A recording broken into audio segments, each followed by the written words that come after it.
ஹூக்லாம் எதுவும் எதிர்பார்க்காதீங்கடா பாய்ஸ். அஸ்ஸலாமு அலைக்கும். என்ன மேட்ரு அப்படின்னா 3 மேட்ரு. ஒன்னு புது வே புரோட்டீன், இன்னொன்னு ஸ்கூல் அலுமினி மீட், இன்னொன்னு மெய்யழகன் மீட். உங்களுக்கு கண்டிப்பா பிடிக்கும், பொறுமையா தேக்கும். Before that leave a like and follow. அதாவது நான் ப்ரீ கேஜில இருந்து 12th ஸ்டாண்டர்ட் வரைக்கும் ஒரே ஸ்கூல்ல தான் படிச்சேன். அப்பேற்பட்ட ஸ்கூல்ல இன்னைக்கு அலுமினி மீட். ஷரீஃப் நீங்க வரலனா ப்ரோக்ராமே நடக்காது, கண்டிப்பா வந்துடணும் அப்படின்னு கூப்பிட்டாங்க. அதுக்காக தான் விறுவிறுன்னு கிளம்பிட்டு இருக்கேன். சரி, அதுக்கு முன்னாடி ப்ரோட்டீன் எடுத்துருவோம்னு ஜிஎன்சியோட பழைய டப்பாவை எடுத்துட்டேன். அப்பதான் ஞாபகம் வந்துச்சு பிராண்டுக்கார பையா டேஸ்ட் குவாலிட்டிலாம் இம்ப்ரூவ் பண்ணி புது ஃபார்மேஷன் லான்ச் பண்ணிருக்காருன்னு.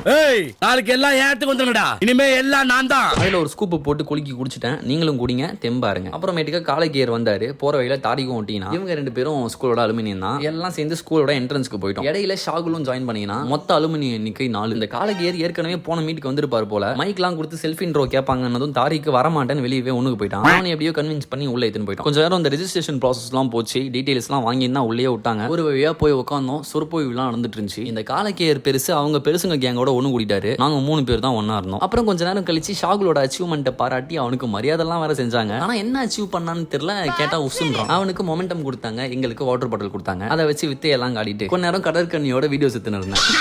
என்ன கன்னி பாம்பு போய் காட்டு குரங்கு நிக்குது. அவ்வளவுதான்பா. பல நண்பர்கள் வாத்தியார்கள் எல்லாம் சந்திச்சு கை குலுக்கிட்டு ஸ்கூல் சுத்தி இருந்தேன். இன்னும் இந்த ஸ்கூல் அப்படியே தான் இருக்கு, பெருசா எதுவுமே மாறல. அதே கிளாஸ் ரூம், அதே ஊஞ்சல், அதே ராட்டனம், கக்கூஸோட அதே கப்பு, எதுவுமே மாறல. எங்களுக்கு இருந்த கொடிய பசியில ஹோட்டல்ல ஒரு பீஃப் பிரியாணி சாப்பிட்டுட்டு ஜூஸ் குடிக்க போயிட்டோம். ஷாகுல எல்லாத்திலிருந்து ஒரு ட்ரிப் வாங்கி முடக்கு குடிச்சான். தின்னுட்டு வந்து பெட்ல எகிரி மாட்டேன். அவன் தான் 5 மணிக்கு தான் எழுந்தேன். ஜிம்முக்கு வேற போனோம், அச்சு போட்ட மாதிரி இருந்துச்சு. ஆனா இப்பெல்லாம் உடம்பு சொல்றதை கேட்காம மனசு சொல்றதை கேட்க ஆரம்பிச்சிட்டேன். வக்கால் இன்னைக்கு கிழிச்சி அடிச்சிடறான்னு ட்ரைபாட தூக்கி போட்டு ஸ்ப்ளெண்டர்ல விருன்னு போய் பிரியோ கூட எடுத்துட்டு ரெடியான. இன்னைக்கு என்னோட புது செட்டப்ல ஷூட் பண்றது தான் பிளான். வார்ம் அப் போட்டு முடிச்சுட்டு டெட் லிஃப்ட் ஆரம்பிச்சேன். 100 kg சில ரெப்ஸ் பண்ணிட்டு 140, 160, 170 முக்கி தான் ஏத்துனேன். என் பிஆரே 175 தான். இன்னும் பிரேக் பண்ண பாடில்ல. இன்னைக்கு பண்ணிருப்பேன். அந்த பவர் மனசுல இருந்தாலும் ஜிம்ல இருக்க மாட்டேங்குது. மழை பிடிங்கி அடிக்குதுன்னு பவரை கட் பண்ணிட்டாங்க.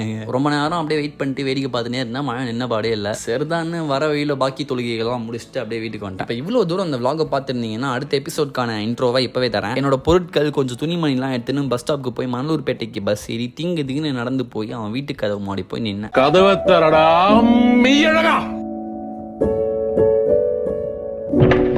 அத்தா